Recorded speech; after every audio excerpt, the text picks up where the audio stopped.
come with the group from Oklahoma to Chicago. So this display in Chicago is very much connected to my family, especially my mom, and some of the photos and um, the stories. Sorry, I'm kind of emotional. is connected to where I was able to when visiting with the group to Chicago. I was able to find um, one of my mom's very old photo dated back in early 1940s, right after the war. And so I'm so fortunate to be here. I will be here the rest of this tour guide. If you have any questions, and folks from the Major or Marshall Island, from other states, or even from the Highland, I am so grateful to be here and very fortunate for this opportunity to be part of this panelist. Thanks to Ryan and all those folks in Chris and all those folks in Chicago Museum for making this possible. Thank you. Thanks so much, Terry. And we'll get into a little bit of some of those stories that you were talking about when we get into the tour for everyone who's watching. Terry, you mentioned the group of students from Enid High School that came with you on that trip. We're lucky to have one of them sitting in with us too, Eve Malolo. She's gonna wave real quick to everyone. Eve, you're still in high school down in Enid, I think, so we're happy to have you here with us. And why don't we jump to Chris Phillip real quick so he can introduce himself too. Yahweh. My name's Chris. I'm the Regenstein Collections Manager for the Field Museum. And I've been at the museum for over 20 years now. And I'm fortunate enough to be able to work with the collections and even more so to work with the folks that whose ancestors originally made and utilized these objects that we care for at the collection, which is about 66,000 objects when you count just the Pacific Islands alone. So I'm very happy to participate in this event and this current Marshallese exhibit, which included hosting the kids and Terry and the others here at the museum, and actually going out to Enid and going out to the islands in Madro. So I'll be happy to talk more about this throughout the course of the event this evening. Thanks, Chris. And last but certainly not least, Lani Aloha Lee is joining us remotely, but from Chicago. And we're going to hear from her a little bit later, but Lani, if you want to introduce yourself real quick. Aloha, kako everybody. My name is Lani Aloha Lee. I'm the Executive Director of the Aloha Sun in Chicago. But for many years prior to the birth of that, I had played as many great roles as I could in the nurturing of our Pacific Island communities throughout the Midwest. Great to have you with us. And before we finally dive into everything, Stephanie here is gonna lead us in a blessing of this space. Thank you, Ryan. Kamual, everybody. It has been such an honor to host the Enid youth and community members that came and to also visit Enid last year. It was such a special exchange. And when we arrived, I remember our community singing, and that really touched my heart because I haven't been back to the Marshall Islands since 2001. And it's so empowering and beautiful to have my culture represented here in this way. And so I just want to take a moment for all of us to call in some blessings for this exhibit, for this museum, for all the contributors, and a blessing to Marshallese people, to the Marshall Islands. We're very affected by COVID in our communities here in the United States. So let's just take a moment to pray and send a blessing for all the people that are being affected, not only by COVID, but also climate change and all the political shifts we're experiencing right now. And if you join me in closing our eyes and praying together as we call in all these blessings, I'm gonna sing a song, a Marshallese song about gratitude.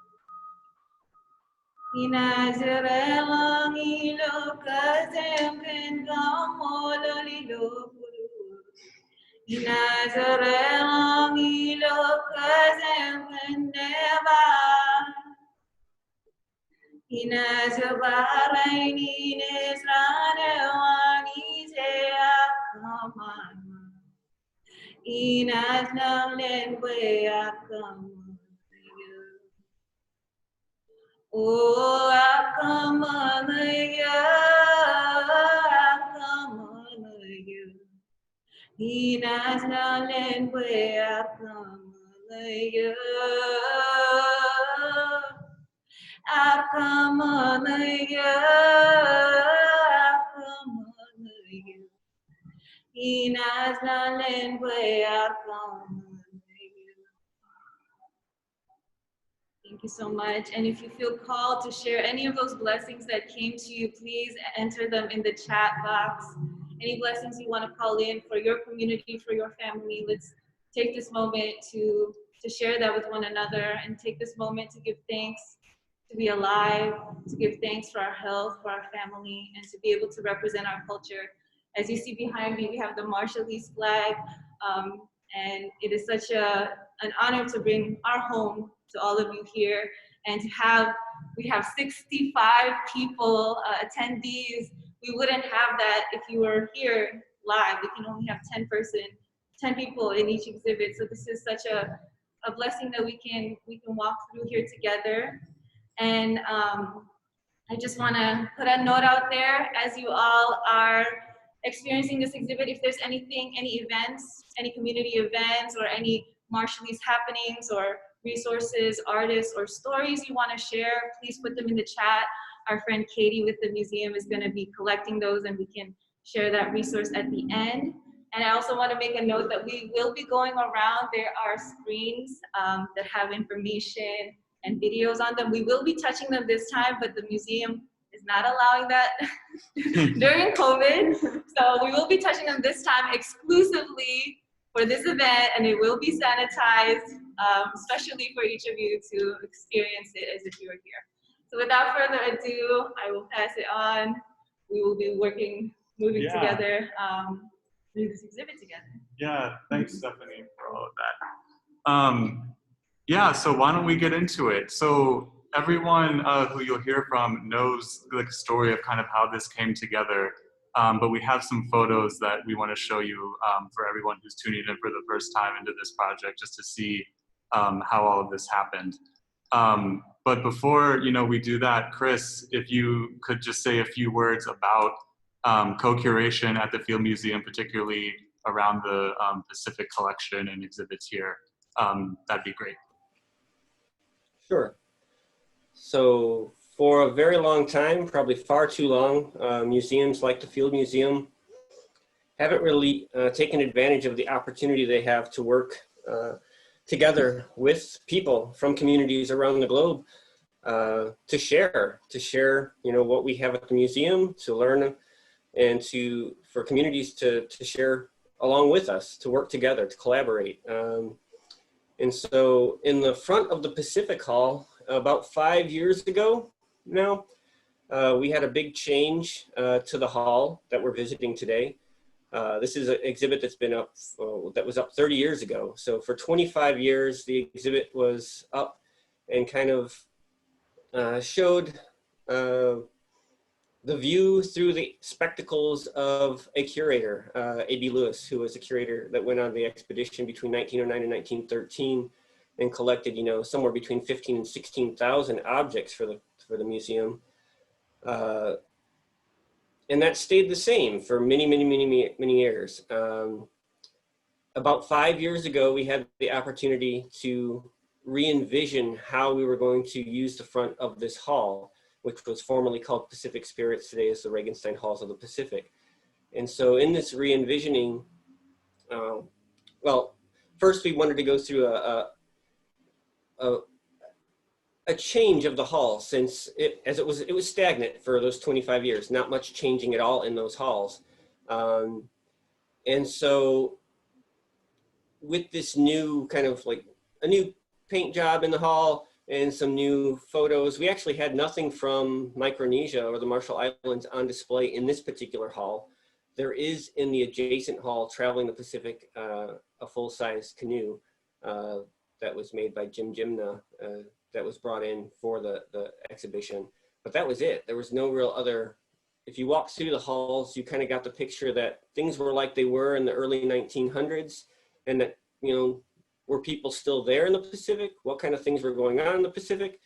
And so the Regenstein team, including Dr. John Terrell and myself as collections manager, and everyone else that works in registration, conservation, we wanted to see the change of the hall to express more of what people wanted out in the islands, the stories that they wanted to tell, themes that they wanted to express to the world, since the Field Museum is a great stage for that. And so that kind of got, and Ryan will talk more about how he became connected with Marshall Islands, but we were able to actually get a little bit of a footprint in the renovation of the hall. And at the same time, we also cleared out this front gallery, which used to be filled with musical instruments, which is one of my favorite things. And I had to say goodbye to those instruments from all over the Pacific for a very good cause. And that was bringing in the idea of co-curation. And so that's really working with the communities together, not in a project, just it's kind of a one-off deal, but something that starts and is part of a process that continues, a dialogue, much like we have with Ruatapupoke, which is the Maori Whananui, also in the back of the Pacific Halls, for which we've had a long-standing collaboration and dialogue going around how we care for that collection. So when I say co-curation, I don't just mean a project where we share and collaborate on a one-time deal, but something where a dialogue is opened and we can continue to talk about how we care for objects at the museum moving forward, how we exhibit them, the stories we tell about them, the physical care of them, how we actually care for them in collections. That's all part of this process that we in the Pacific team and in growing in the museum now consider how we should be caring for the collections. And so this front display, we were able to clear out these musical instruments and install some objects from Fiji and from the Philippines. At the same time, we also had a huge project going with the Filipino community here in Chicago, which doesn't have anything on display at the museum except one object. And so that dialogue became centered around a photography project and grew and grew and grew. And we want to continue that model towards other collections as well, like the successes that we've been having with the Maori in New Zealand and with the Philippines.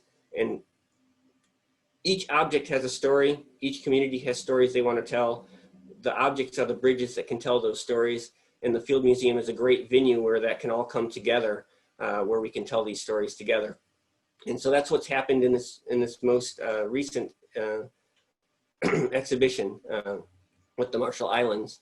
Again, we had a small collection of Marshall Islands, about 250 objects. That's now grown to almost 400 objects.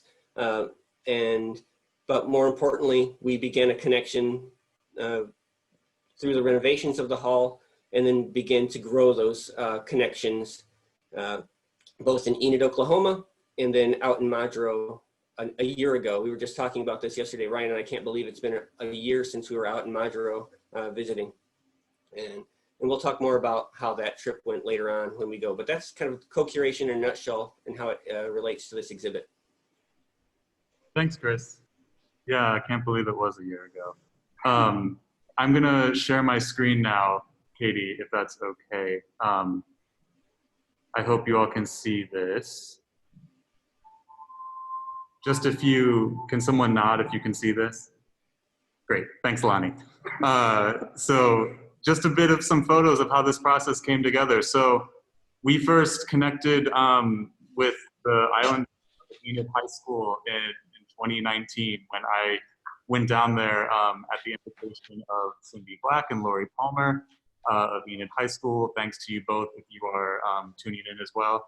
And also thanks to Amber Fitzgerald too, who helped put all this together. And we announced this exhibit project. And pretty soon after a kind of whirlwind plan, we brought Eve and a few of her classmates, as well as Terry and Cindy and Lori, to Chicago. And there was a ceremony to welcome them on the marae here at the Field Museum. So much gratitude to Ruate Pupuke, as well as the Aloha Center, the American Indian Center, the Chi Nations Youth Council, and then the Filipino-American Co-Curation group that helped welcome our Marshallese friends from Oklahoma to the museum.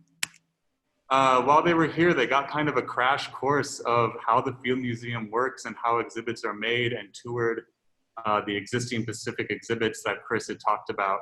And we launched the kind of 2-day exhibit development process with the kids, which was really fun.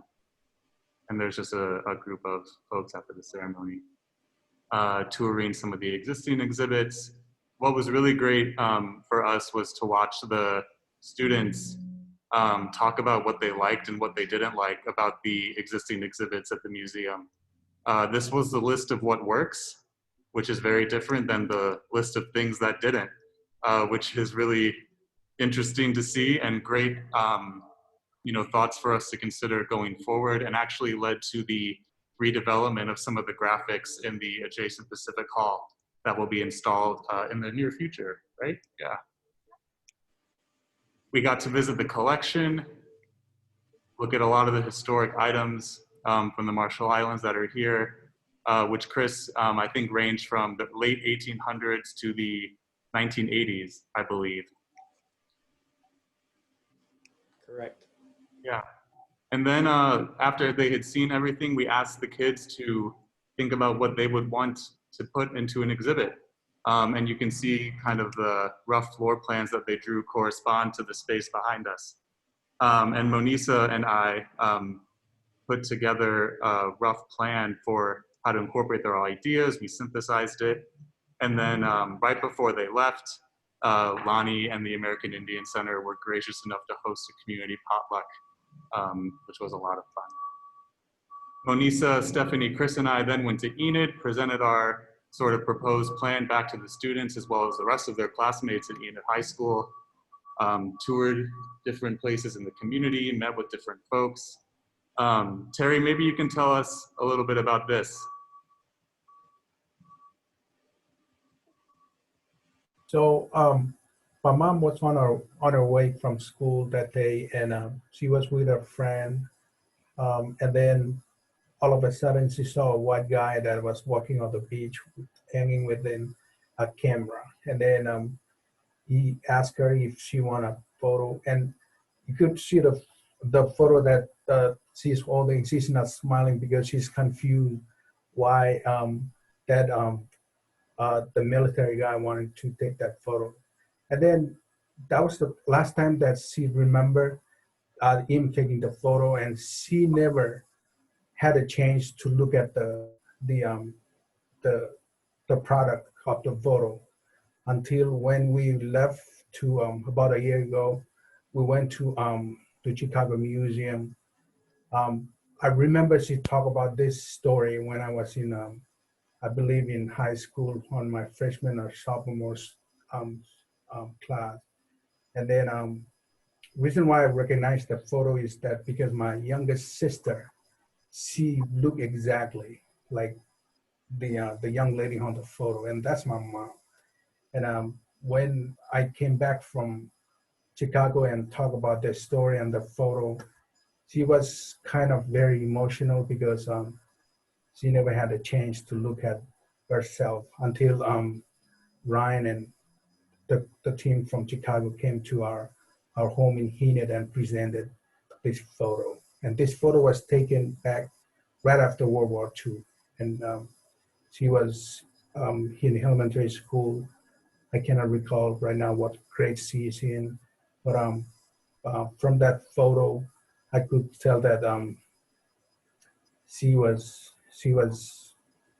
I mean, her memory is still fresh, and she still remember what's going on back in those days. And that's my mom on that photo that she's holding on it. Right now, my mom is 80 years old, and I'm so fortunate for the Field Museum for this great things for my mom. Thank you guys. Yeah. Thank you, Terry, and tell her hi for us. It was really great to visit with her and show her that photo. And what I remember, you know, Terry, we took all of the copies of the photos of the Field Museum anthropologist took in 1947, and she could identify other people. I remember sitting there watching you two flip through the photos and even saying, oh, his granddaughter lives in the apartment upstairs or in the next building over. So it was lots of other connections that were made. It was really, really impactful. And then as Chris mentioned, he and I were fortunate enough to go all the way to the Marshall Islands and do outreach around the collection at the museum, but also the exhibit progress that was well underway by then, which was a lot of fun. And that was about a year ago. And ever since, Monisa Ahmed, my colleague here, has been getting this exhibit across the finish line. She went with us to Enid too, and she, if we don't have any questions right away, is going to give us a little tour. Yeah. So I will, if you want to grab your tablet and we can switch Sure. over to that camera. Yes, bear with us while we switch cameras so that we have something that can move around the space.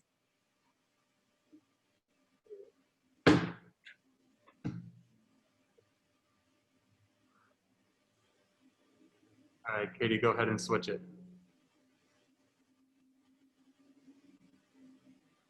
There we are. All right, everyone. Hello. Oop, that's very, that's a little jarring seeing my back in there. Welcome to our space. I'll just do a quick panorama for you all to see what it looks like. This is that front gallery that Ryan and Chris had mentioned. And in the past, when we've done exhibits in here, typically we've only done maybe a couple of pieces or just one side per sort of co-curation exhibit development thing. But for this one, we ended up using the entire space because it just seemed like the story was just so important and well-rounded, and we kind of wanted to capture as many things as we could that the group wanted to say. So as you walk in, on your left, you see this really cool intro panel, which is our moment just grounding our visitors in sort of where Enid is, where the Marshall Islands are, and how this exhibit came to be. Down there we got our Enid fam, our crew, Cindy Black there on the left, Harrington Lavin, Faith, Isola, Eve, who I skipped over, JT, Lori, and our own Terry. This was on March 25th when we welcomed them to the museum. Hey, Monisa, Yes. we got a request to do some slower pans Oh, while we're going, so yeah. for sure. And here we are. In 2019, a group of Marshallese students from Enid, Oklahoma visited the Field Museum to help create an exhibition celebrating our heritage. This is good. We got just a little introduction about how this exhibit came to be, everything that Ryan just told you. And then moving through, we wanted to cover everything that the students felt were the most important topics. And this is sort of our all-encompassing idea here. Home is where the Jeffy is. And for this one, we asked our group to come up with something that they would like to say to our visitors and what they would want them to sort of walk away with when they walk away from this exhibit. Like that. And then another request, which we thought was just super amazing, was to put a literal jelly on the floor.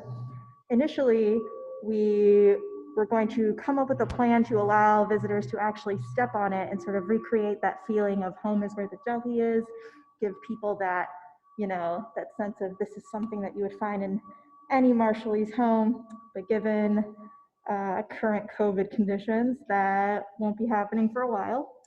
That's okay. We got a little welcome mat here. And then moving on to this big case in the middle. So this one we called our case about place. So this one highlights everything that we wanted to share about how place and navigation and the ocean are so integral to Marshallese culture. We have some historic objects here, and Chris and whoever else would like to speak to anything that you see here that I may not cover, please feel free to jump in. We got a necklace and a headband here. Some old fish hooks made from seashells.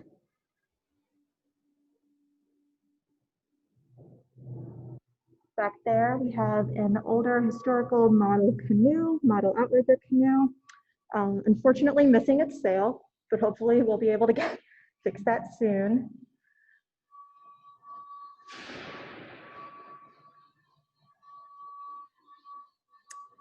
And then to go with that, we have this other model outrigger canoe that was actually made in 2019 by students from Guam in the Marshall Islands, Canoes in the Marshall Islands. A graduate of the school, who's featured on this card here, made this canoe, and then Chris and Ryan purchased it, and we were able to put it on an exhibit and kind of talk about that story.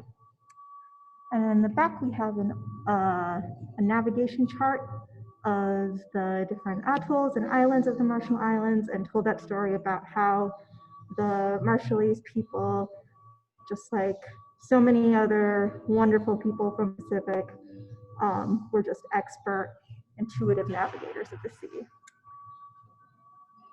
And here, whoop, super blurry. There we go. Here's our digital rail that has all of our information about all these objects. Oop. And while it would probably take us a long time to go through every single piece of text on here, we'll just do some highlights. And so this one is a little audio story that we put together of Harrington Lavin telling us about canoe building. What did you learn about canoes when you were a kid? Who did you learn from? My dad.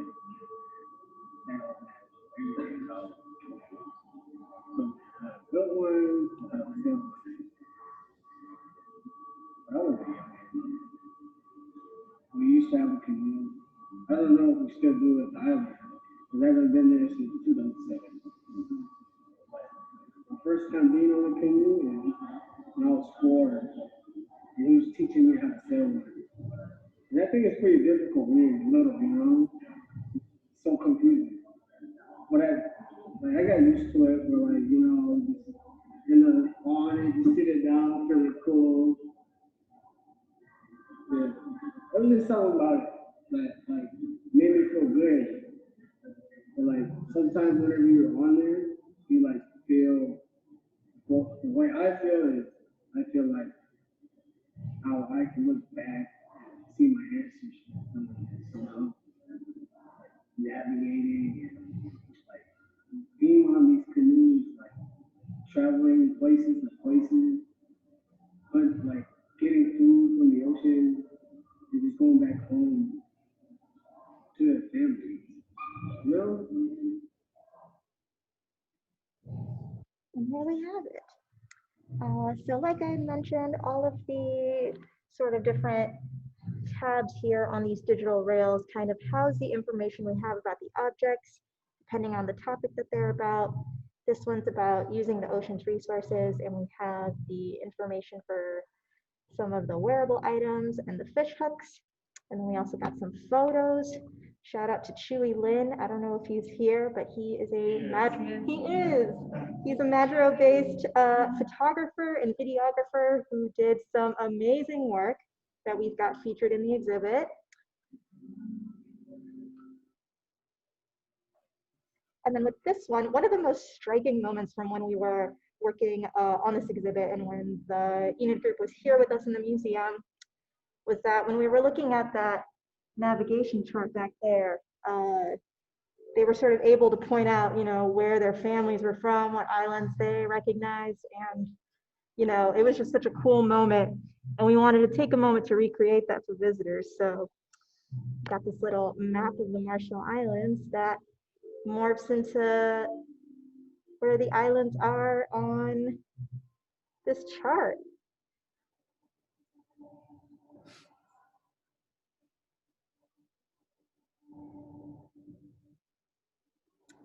And this is about that story about canoes of the Marshall Islands, the program that the canoe model comes from. Chris and Ryan visited this in 2019 when they were there. That's where they met Olson and worked with him. There he is right there. There are just some photos from the trip. All right, moving along. Munisa, we do have a So in question. this case here, we have just a smattering of amimono. We know how important handicraft making is on the Marshall Islands today, and also historically, and kind of what the history is tied to making handicrafts. And we wanted to devote a case just to talk about that history, as well as highlight some of the pieces that we got from our friends in Enid here at the museum, and then also while we were there. So over here, that first sort of browner fan is one from the museum's collection. It's a slightly older one. 1907. 1907. 1907. And then over here is one that we got from our friends in Enid at, was that one we got from? That one, yeah, was from Stephanie's shop. Stephanie's shop. Stephanie Carvin's shop in Enid, Oklahoma. Yes. So here we went to, Terry took us to Stephanie's shop in Enid with amimono handicrafts and other clothing and imports. We got to visit and purchase some really cool stuff. Over here we have another cross piece. And then this wall hanging was a gift from the group at their welcoming ceremony at their Co-Curation when they first came to Chicago.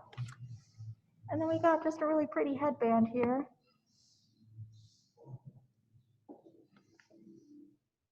And then some information about the overall process. So a little crash course on everything Ryan talked about in the beginning of this process, kind of how there were multiple trips to Enid and back and what that looked like.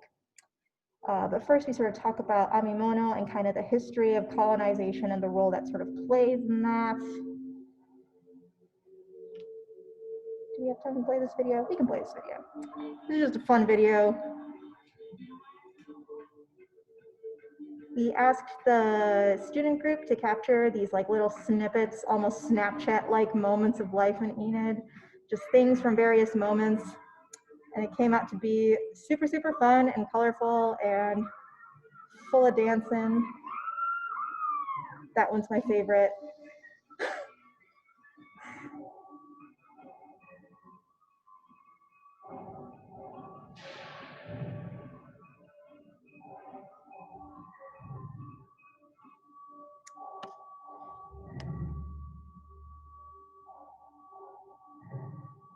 And then just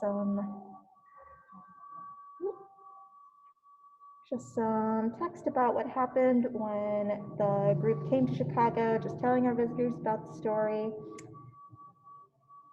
Photo from that event. And then what happened when we visit Enid again in April of last year. So this case is just all about that co-curation process and kind of how it went down and all that good stuff. All right. And so here's a case along the wall that is sort of an older case. And in this one, we have a couple of jelly ed, some more decorative jelly that the students were kind of drawn to when we were looking at the Marshallese collection last year. This was one of the ones from our collection here. And some text about that, describing to people what makes jelly ed different from other jelly, like the one you see on the floor. And then these two were commissioned by Irene Tafaki out in the Marshall Islands. And then Chris and Ryan had purchased them and brought them back here. Chris, was there anything you wanted to say about? I think it's a good point. We can talk about the first mat on the left. I think you're muted. No, I'm unmuted. Can you hear me? I have my sound off. Oh. So the mat on the left is the one that comes from the 1947 trip that Alexander Spohr, he's the military guy that Terry was talking about that took the photo of his mom. And so he was, even in 1947, jaqued like that were not being used in the old ways. So they were already being, you know, the modernization and westernization had already started to occur in Majuro and in the islands, and those mats were more or less being used as child sleeping mats. And so that's what Dr. Spohr had, and he was one of the previous curators of the Pacific, and in addition to being the military man that we talked about. And so in recent times, there's been kind of a revitalization of the jaqued weaving. And that's when we got in touch with Dr. Irene Tafaki and Ms. Fowler in Majuro. And that's how the two on the right came to be. So those two and one additional one came into the collections via the collaboration and outreach that we were doing in Majuro last year. Monisa, before we go on, we have a question about the languages and translations. Sure. So just for the folks asking why everything is in English and Spanish and there's not a comprehensive translation in Marshallese, right now everything the museum produces is in English and Spanish in every exhibit. And we had aspirations to have the entire exhibit translated into Marshallese as well. On our end, that moment of the process coincided right with the beginning of COVID, and the couple of folks we had connected with that had offered to do that were at that moment unable to, but we had to move forward for our installation time. So keeping materials and exhibits translated into the relevant and important languages is something that we all are thinking about all the time in work like this. But in this instance, it was a result of what's happening these days. So going forward, we definitely want to build those relationships to have future exhibits translated like that. Yeah. Thanks for addressing that. And Monisa, we have one other question. Good afternoon. The museum will close in 15 minutes. We hope you will visit the Field Museum. Buenas tardes. El museo cerrará en 15 minutos. Esperamos que haya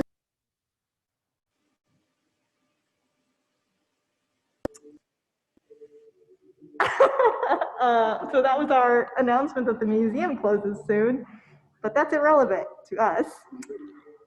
Okay, so moving on. Yeah, it does feel like you're really there, doesn't it? So here in our last sort of larger case, all of the amimono or handicrafts in this case were purchased in the Marshall Islands by different vendors and creators when Chris and Ryan were there last year. And it's just a smattering of very cool, very beautiful, very expertly made things. We have another fan back there. I just want to shout out Alefa Handicrafts. My sister's classmate, Sherry Guavis, helped us connect the Field Museum staff to their store, and they were our neighbors. So I just want to say what's up to Sherry. I saw her here, so Yeah. for that.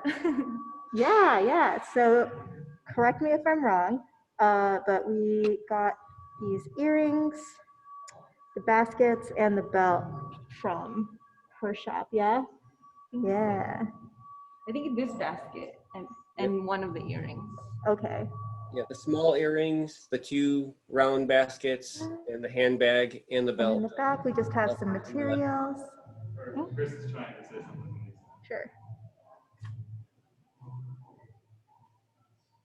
Go ahead, Chris. I was just confirming that the 2 circular boxes, the handbasket, the small earrings, and the belt were from LFA. Oh, got it.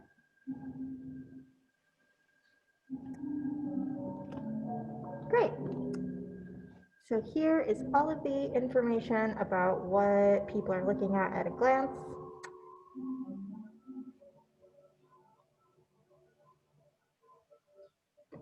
There we go. And then we took the opportunity in this reel to kind of touch on some topics that may not necessarily have an object tie, but we knew were really important to cover, and that may not be covered quite as well in other parts of the Pacific exhibits. So in this one, we took a moment to address climate change and the role that climate change plays in the islands today, and what that means for the Marshall Islands and Marshallese people.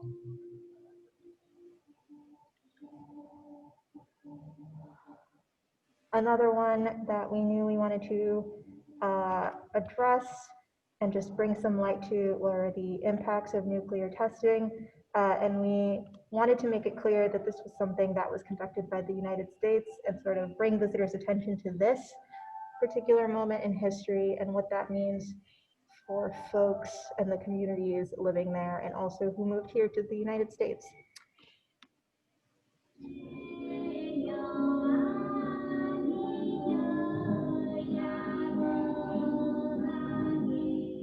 This is a glimpse through the eyes that have witnessed loss, displacement, neglect, and chaos. As time changed, the situation remained the same. The tears that shed on the day of Tucson are the same tears that surround our lagoon. The flakes of the fallout did not only fall onto our skins, but onto our destiny. But now is the time to voice the voiceless, to wipe the tears shed over the years, and to shift the narrative. As people of great navigation who have been forcibly displaced, we must continue to look ahead and set sail.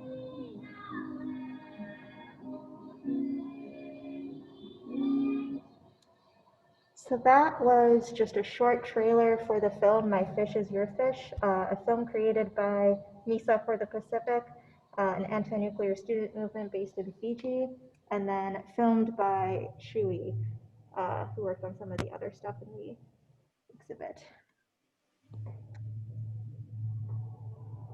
Moving on. We have this wall here devoted to the story of Terry's mom that he had told us earlier. We knew that we wanted to devote a lot of space to these photos and the power that they hold. You know, we called it an unexpected find, and this story is just so quintessential of the kind of experience and the sort of, you know, serendipitous things that can happen when you work with community members.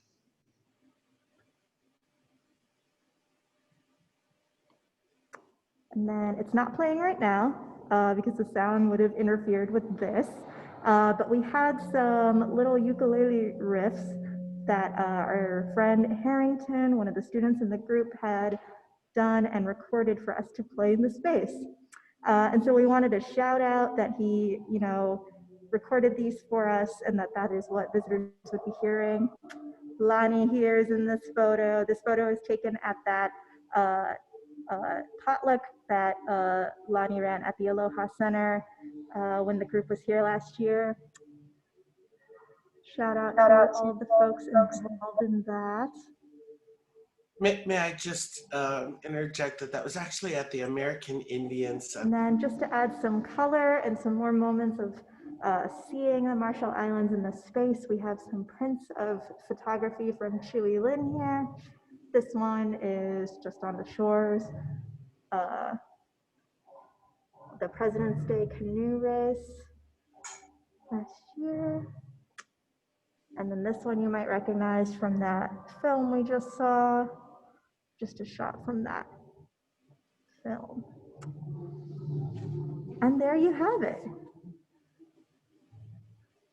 There's Ryan. I'll stop sharing my video now. Lonnie, I saw you trying to say something there when we were on that picture. Did you want to say something? I just wanted to clarify that photo was taken actually at the American Indian Center in their new home. Just simply because we were unable to open the doors at the new home for the Aloha Center. So just was really delighted to Heather and all the folks at the American Indian Center for working together with us to making that happen. And the lovely people that we met for the first time that actually live here, that had adopted children that we met for the first time. I thought that was fantastic. I just wanted to share that. Thanks, Lonnie. And I see we have a couple questions. One, if the stick chart map will be online, I will find out. And maybe we can share the answer to that through the Facebook event page. Yeah, an event. Yeah, and then one, will the museum do a screening of that film? That is a great idea, and we should. So we can definitely get in touch with the folks who made My Fish is Your Fish. And I see another comment in here. My Fish and Your Fish was made by the Marshall Islands students for the Pacific. I'm not sure what that means, but That's the MISA for the Pacific. yeah, okay. Spread out. So they're a it. group based in Fiji, and a university of students did that film. Great. Thank you, Dale Hess from Melbourne, for clearing that up. So that is our tour. We are happy to take questions or comments from any of the group in Enid, or anyone who wants to write something in the chat. Or we can just, or Chris, yeah? Did you want to say something? I was just going to say we should talk about the run of the show. That it's going to be up for 2 years. Yes, that is right. So hopefully we'll get a lot more people here visiting, including our co-curators, and have everyone back when we can, and that more people will be able to see the show in person, and more events like maybe the screening of the film and other events related to the Marshall Islands and the Pacific collections here at the field. Yeah, absolutely. And just so everyone knows, we should have plenty of time for people to come and see this in person if they would like to. Also to celebrate in person when the time is right, because the exhibit should be up until March of 2022. Is in a year like this, very strange to be thinking that far in the future. Right. But who knows? Yeah. I'm keeping an eye on the chat for questions, but it does not look like there are any. So I will turn it over. I don't know if Terry, you want to say some final words, and I know Lonnie was going to close us out with another blessing. But we'll give Terry or Eve, if you're interested, the last word. 1 second. Good afternoon. The museum will close in 5 minutes. Buenas tardes. El museo cerrará en 5 minutos. Gracias por haber visitado el Field Museum. If anybody wants to record that in Marshallese for us, we can have the loop too. Sorry about that. Terry or Eve, if any of you want to say anything before we wrap up here, the floor. There's a question about the full-size outrigger.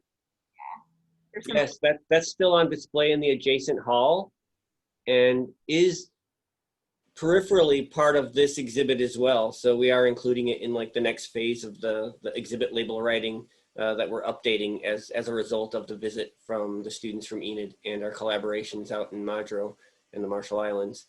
But yeah, that canoe is still on display. That was made by Jim Jimna. And yeah, we actually did last year, J.P. Brown, the Reagan conservator, actually did a vacuuming of the entire canoe so that it looked nice and clean and was being cared for, since it is on display. It's been on display for 30 years now. And that was one of Chris mentioned the redevelopment of those graphics. That was one of the groups of things that Eve and her classmates called out as being maybe a little out of date, maybe a little out of touch and tone deaf. And so Monisa has been working with folks to redevelop those, and those will be installed later this year, I believe. Yes. So either at the end of November or sometime in December. Right. We have another question. If these panels are unavailable during an in-person visit, are there? Oh, we already asked that. Yeah. We'll look. Great. All right. Any other final questions before we wrap up?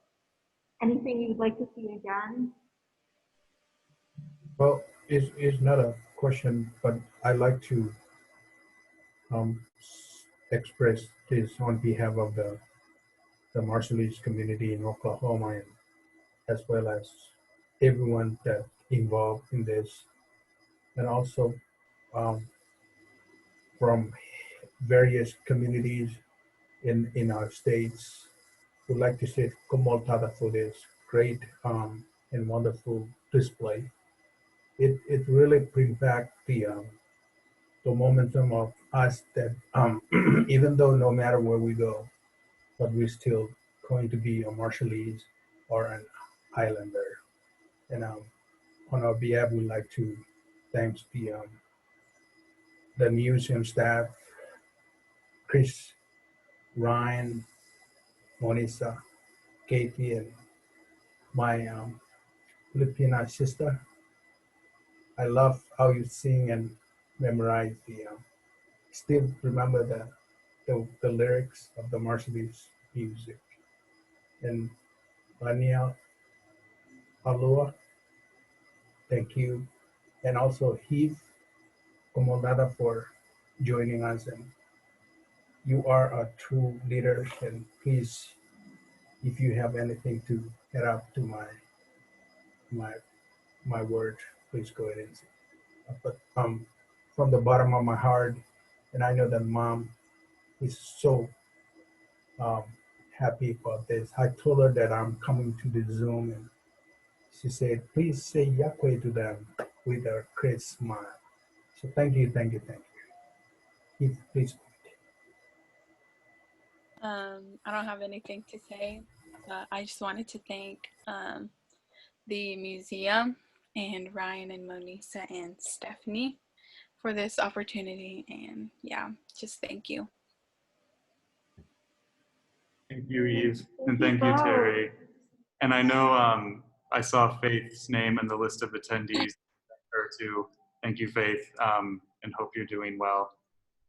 We talked to JT yesterday, but he didn't sign on today, but he's doing good too. Oh, he was there. He was there. Hi, JT, wherever you are in the cyberspace. All right. Before we pass it over to Lonnie to close us out, any other final words? I just want to say thank you to all the co-curators once again for their with us and collaboration with us, and for coming to Chicago too and finding out what it's really about. It's, you know, yes, the objects, and then the great story that we had with finding the picture of Terry's mom.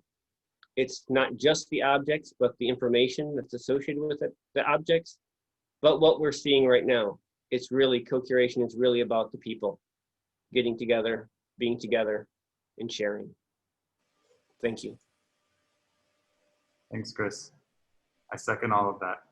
I just want to say one last thing.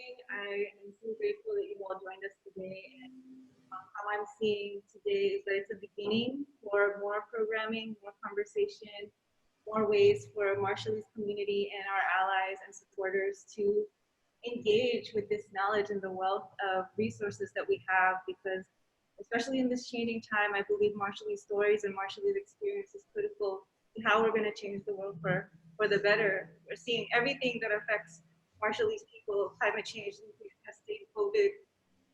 We are in the center of all these challenges, and we are going to be the center at the cure and the healing. So I just put that energy out there, and thank you all so much for your time.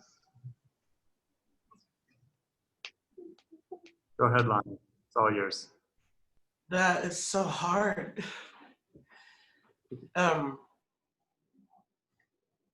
It's hard to bless, but I feel so blessed.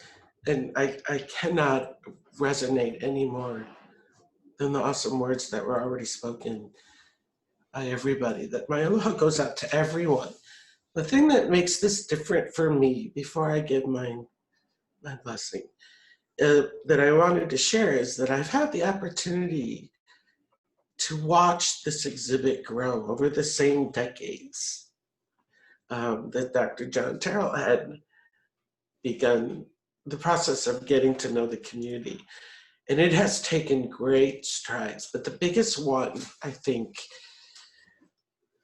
that matters greatly and can be considered perhaps the new journey on this voyage, is that when you work together in this capacity with community at all stages, you begin to break down the very walls between the people of the community and the stories behind all of these. They're not objects, but all of these items you've collected, they're only artifacts if they're not shared in context with the stories they belong to. I have to say, I think this is one of the greatest stories I've been able to be a part of and witness. And the idea that I could come to the Field Museum and feel quite at home, because I've worked at least long enough in different capacities with different departments, it felt like Ohana. And when the Marshallese came, that was proof that changes for the good could be made, and that these are some of the ways that we could do that. I had thoughts about voyaging, and it's always on my mind. We are a people of voyages. And so I was thinking of a story that just came. I'll share it as quickly as possible. But there's a kind of a story that's shared among the Polynesian voyagers, at least that I have been privileged of hearing about among the Hawaiian voyagers. And it's a story that is shared that apparently takes place always in and around this same spot close to the equator. And according to the longitude and latitude, they've all figured out that they're at the same spot. And if things are going good and energy is flowing and the currents are moving and the stars are illuminated, you see dolphins. The dolphins are always jumping. And I guess I saw a little glimpse of the dolphins just now as we were going through. So I recollecting a kumuhula that was on a voyaging, the Makali'i, and he was there to witness. So I will share a final blessing of a chant. It tells of all our peoples as voyagers and to bless us on moving forward.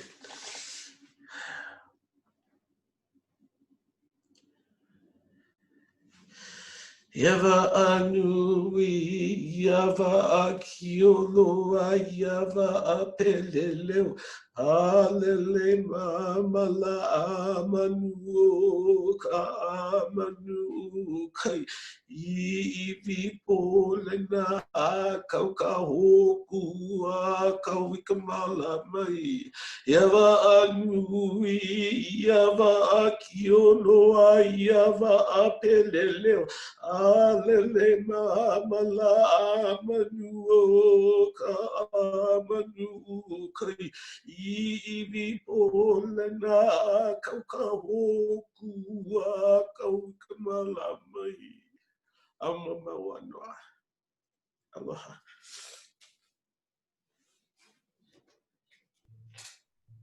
Thank you, Lonnie. And thanks everyone for tuning in. Take care. Stay well.